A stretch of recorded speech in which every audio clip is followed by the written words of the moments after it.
tool we can look at today, and this is an OTOFIX Intelligent Automotive Diagnostic Analyzer. So it's the OTOFIX D1. So let's open it up and have a look at it. First, you just get the paper wrapper off here, have a little look at it. It's just got serial numbers on it. Tells you what it can do on the back there. VIN, reset of the steerings, clear codes, DPF forced regens, and adjust injectors, electronic parking brakes, register new batteries, bidirectional control, which is very handy. So here we have the case. Let's flip it over, open it up, see what we got inside. Got a Bluetooth adapter there, and open up the straps. Got our user guide. You can see there it says powered by Autel. Let's have a look at this. Let's get it switched on.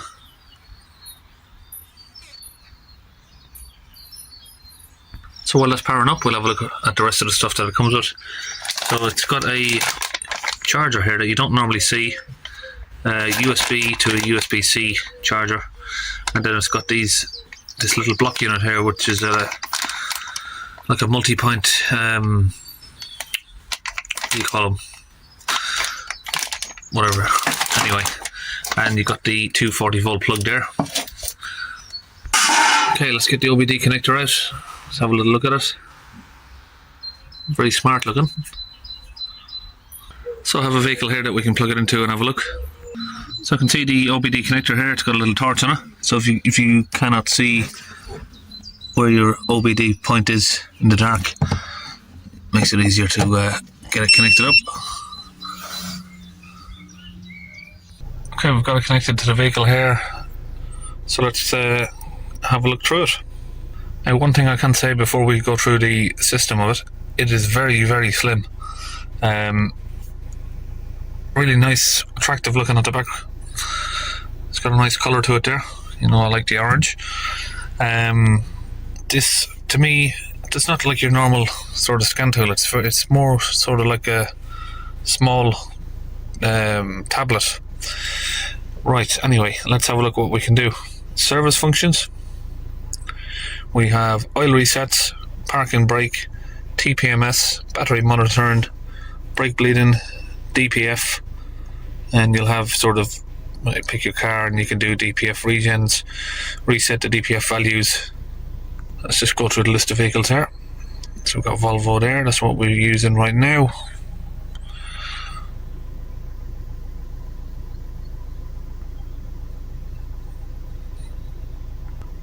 So let's go back to the Volvo.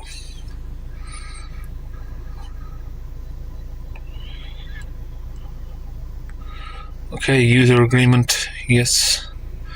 Let's just accept that.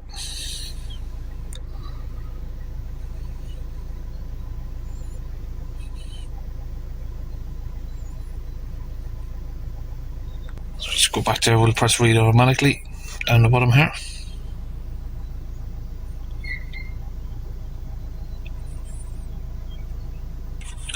There we go.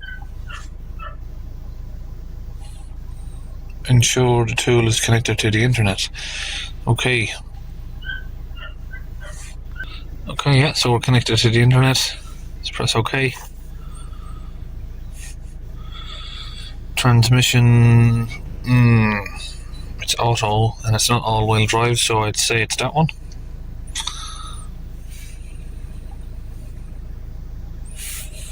Yes, it's connected to the internet. We've already been through that.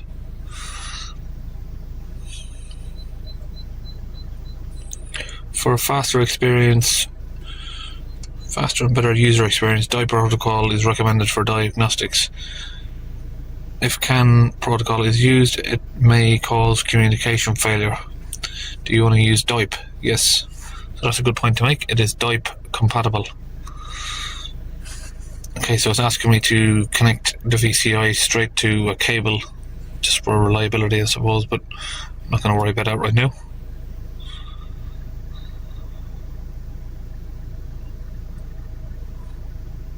So with it being DoIP enabled, it's going to be sort of future proof. So most newer cars are going to require DoIP to do stuff.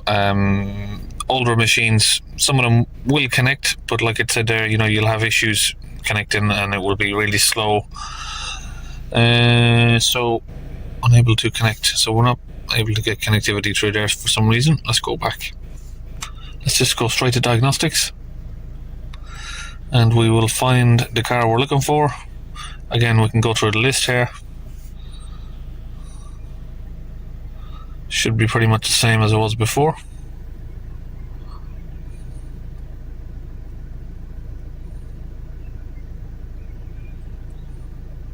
Some cars on here I've never even heard of. M Grand.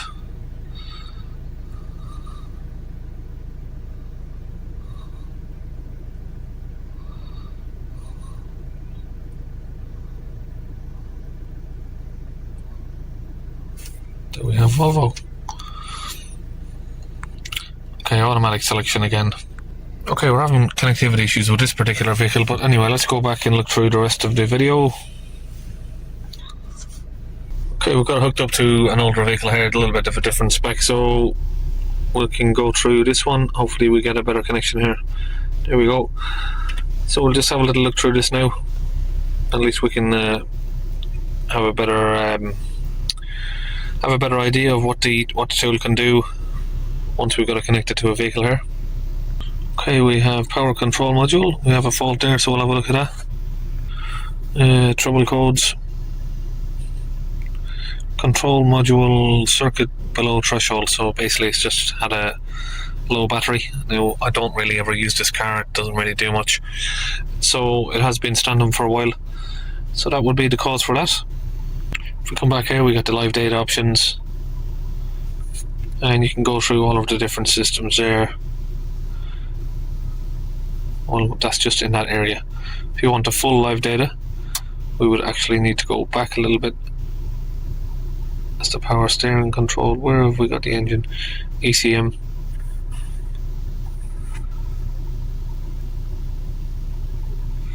And then you got your live data there. You'll have a lot more in here. Alternator current, 80 amps. Boost pressure. Let's give that a little accelerate. So you can see that moving. Glow plug commanded is at 42%. Now that's a little good pointer there to make for people. Some people think glow plugs only are used when the vehicle is starting, but clearly they're not. They do get used while the engine's running. Boost pressure desired. Now most scan tools do it like this. They'll have this one here and then you got to find the other one and tick it as well, but would be good if they had the boost pressure desired and the actual boost pressure close together, so you didn't have to sort of search for them. Soot mass in the particle filter, we have 8 grams. Fuel pressure, diesel particle filter pressure, that's not really correct because it's saying -3, -4 there, so something going on there, but I'm not really too worried about that.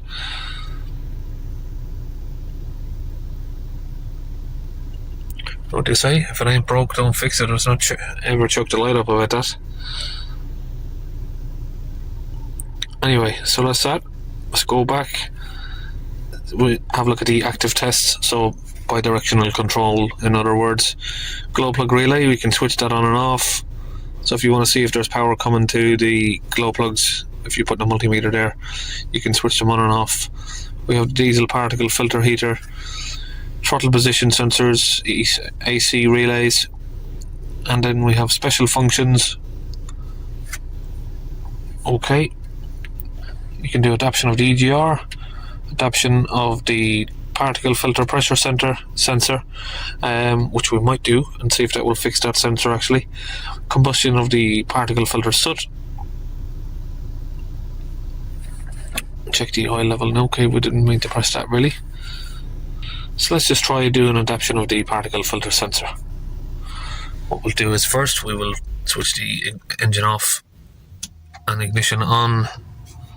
We'll press OK.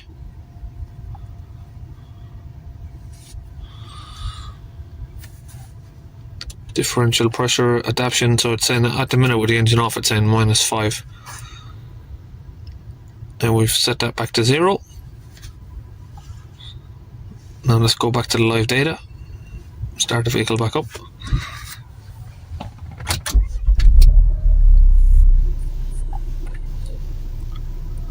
Let's find that differential pressure again. Oh, went a bit quick there.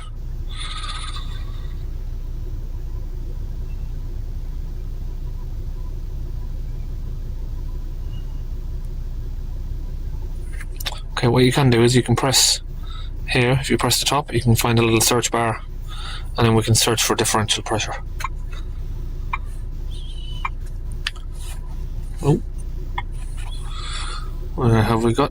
So we're still on -3, so there might be an issue with this, with the particle sensor on that. So we've exited the diagnosis part there, and we'll have a look at the hot functions. I don't know if we already looked at this, but we've got all of these things here to do. So your electronic park and brake, your oil resets. Right, as I said, there isn't any more on there. So obviously, depending on the car you plug in, that menu will show different options. What do we have here? Oh, just a vehicle profile. Manual selection. Let's go back. Exit.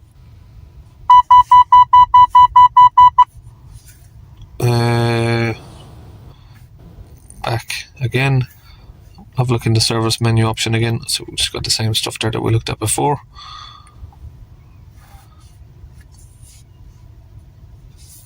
Battery tester, you can buy a battery tester for it. Updates, remote desktop, maxi tools. What have we got in here? Login.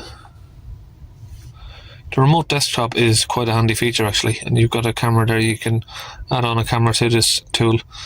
Remote desktop. Let's have a look at that.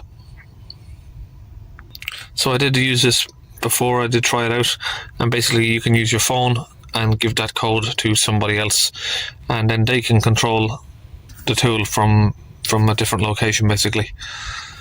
But I can't show you that right now because I'm using the phone to record the video here. And at the top here we've got a little waterproof area that's closed over. We can open up. Now you can see it takes USB-C, which is very handy to charge it. It doesn't take any sort of special charger system, and you can put a USB SD card in there. Sorry. On the back there you can see it's got a little camera. It's a nice little unit, very nice little unit, very slim like I said before, and also the battery seems to do very well. It doesn't really move a lot, even though I've used it a couple of times now. It's still on 95%. One thing I say it is missing from my other scan tools is a stand or a catch, you know, to hold it on the steering. So we don't have that option. And that's about it really. So yeah, as you can see, it's the OTOFIX D1. It does use Autel system, or whatever you call it, Autel software. So it's going to be very familiar to a lot of people. It has got a Chrome browser on it. Let's get that loaded up. So there's not a lot of scan tools that actually have this sort of browser that you can use like this either. You can see some other stuff there from the OTOFIX products.